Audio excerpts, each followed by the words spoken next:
More breaking news from the Jets. Day after locking up Garrett Wilson, they have signed Sauce Gardner to a 4-year extension. It's worth just over $120 million, according to multiple reports.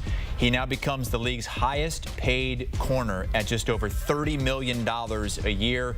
He was a Jets first-round draft pick back in the 22 NFL draft, was the defensive rookie of the year. On the other side, Garrett Wilson was the offensive rookie of the year, and now both of them are locked up for years to come in Mean Green. Let's bring on our Jonathan Jones. JJ, just got a note from our research team and producer Noah that from 2011 to 2022, the Jets signed one measly first-round pick to a second deal. How have they done this twice in about 24 hours now? Well, it certainly is a credit to former general manager Joe Douglas in choosing correctly Sauce Gardner, the number 4 overall selection in that draft more than 3 years ago, and of course getting Garrett Wilson. And so that is absolutely a credit. Now, over the years, the Jets were picking very highly. They weren't winning very much. There were issues in free agency, et cetera, et cetera. And so half of the battle is getting a high enough pick to increase your chances of getting someone that you want to re-sign. And the other half, of course, is making sure that they follow through on their end of the bargain over their next 3 or 4 years and deserve to be signed. Certainly, Sauce Gardner deserved to be signed, a 2-time first-team All-Pro in his first 2 years. Now, this past year, play fell off just a little bit, but that is falling off from a first-team All-Pro level, while also some things were going on with the Jets that were outside of his control. We see right here, highest paid quarterbacks by average value. Honestly, the top one just less than a year ago was Pat Surtain II. Now, of course, he is the defensive player of the year. So that number has really shot up, right? We remember Pat Surtain was at 24. Then Jalen Ramsey and the Dolphins came over the top when they didn't have to. Obviously wound up regretting that, and that's why there's a Steelers logo beside Jalen Ramsey's name right now. And then the Texans and Nick Caserio, the general manager, paid Derek Stingley a 3-year, $90 million contract that really reset the market.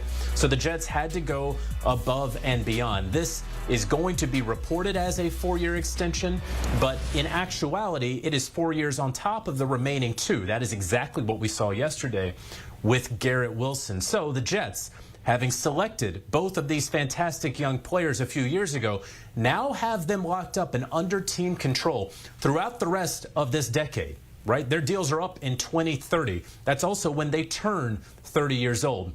So this should quiet any sort of contract disputes, any sort of money issues for some time, at least until that guaranteed money runs out after the 2028 season. So kudos to Joe Douglas for drafting these guys, and of course kudos to new general manager Darren Mucci for getting them under contract before the start of training camp. You do right by this team does right by you, is the message to all the Jets players. And Aaron Glenn, new head coach there, former Pro Bowl cornerback. I'm sure he loves to see one of the top corners, maybe the top corner in the league, locked up under his control for the foreseeable future. As he gets set to take off in his first season, he's got Justin Fields at quarterback. Where do the Jets believe they are as they look to kind of rebuild this thing after a couple middling years with Rodgers?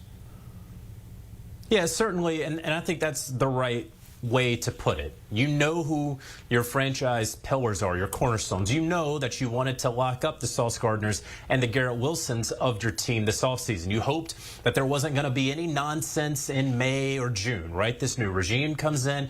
We're going to be focused. We're not having leaks throughout this building as it has been in years past. We're going to be focused on ball and getting better, and good things are going to come. So check 1 and check 2 for those 2 players and for Aaron Glenn and this new regime. And now you have a Justin Fields who, you know, it didn't necessarily work out in Chicago, as we all know, and probably should have kept playing as a starter in Pittsburgh. But once it became clear that he didn't want to go and stay in Pittsburgh, he wanted to do something new. He signs that 2-year deal with the Jets. And we see right here how long it's been for the Jets. Anyone who is a fan of the Jets, well, Chris, they don't need this graphic. They know. They've been living it for 14 years, right?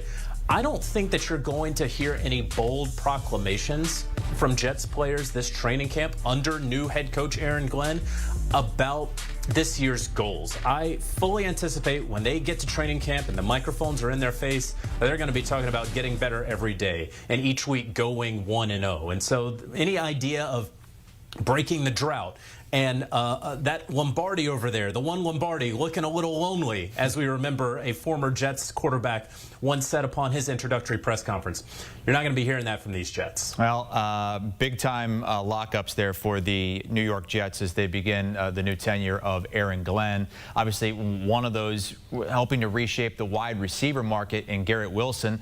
And there's another wide receiver, Terry McLaurin, who would love to see a deal get done with his team, the Washington Commanders. Now, he is right now holding out. He said earlier today in an appearance at a car dealership that he doesn't see himself playing on his current contract, but he also said that he does want to stay there and get a deal done with the Commanders. Take a listen.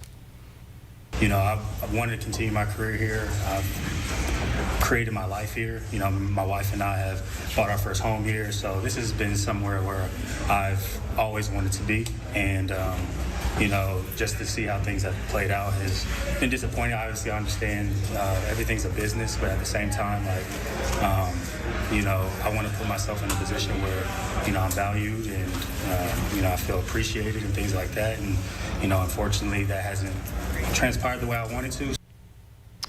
And you might think that because of what happened yesterday with Garrett Wilson, maybe that's one of the dominoes that then topples over to D.C. and affects Terry McLaurin and how the Commanders go about trying to make this right with him. But, J.J., why is that not necessarily the case? Well, because Garrett Wilson is 5 years younger than Terry McLaurin. Because Terry McLaurin is 30, he's going on 31 years old because he's already gotten his second deal with the Commanders. He signed that deal a few years ago. And so that's what we see right there at the bottom of this graphic. Terry McLaurin, $22.8 million. This is the last year of that contract extension. Look, I'm not saying that at 30 years old, Terry McLaurin is decrepit. I'm certainly not saying that whatsoever. But the NFL, whether it is a Mike Evans or a Cooper Kupp, they've had issues over the last couple of years really figuring out what that player's value is, because we know that speed starts to go as you get older, as you get over that 30-year threshold. Well, that's what we're seeing with Terry McLaurin. Yes, has he been the #1 receiver for this team? Absolutely. Was he amazing for Jaden Daniels and this run that the Washington Commanders just came off of, and hopefully that they will continue on in Washington? Of course. Could this guy run for public office, and would I vote for him? Well, Chris, I don't get into politics on this show, but maybe, all right? But what they also have to understand is that the market, while it has gone up a great deal for a number of #1 wide receivers, and we can put that graphic back up, and I will show you exactly where Terry McLaurin is probably going to slot in if both sides can ultimately agree to a deal, and that would be after the last #1 receiver and before the top #2 receiver. So T. Higgins averaging around $29 million in average annual value. Jalen Waddle right around there as well. That's probably the sweet spot for Terry McLaurin. Not a long-term deal in terms of 4 or 5 years. You're not signing up for that if you're the Commanders. But 2 or 3, you figure out the guarantees, you get the average annual value close to 30. That's probably the sweet spot.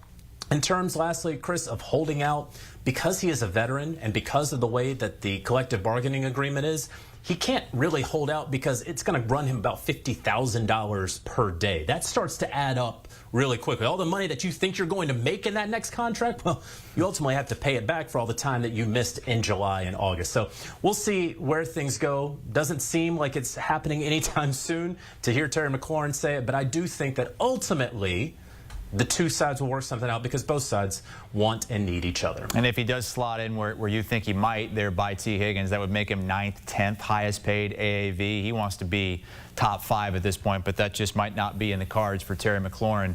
And time is running out to get to training camp as well. It's just around the corner. Some teams beginning training camp later on this week. Still a bunch of second-round draft picks who have not signed, even a couple first-round draft picks who have not signed their rookie deal, including Shamar Stewart, who could end up being in next year's draft again.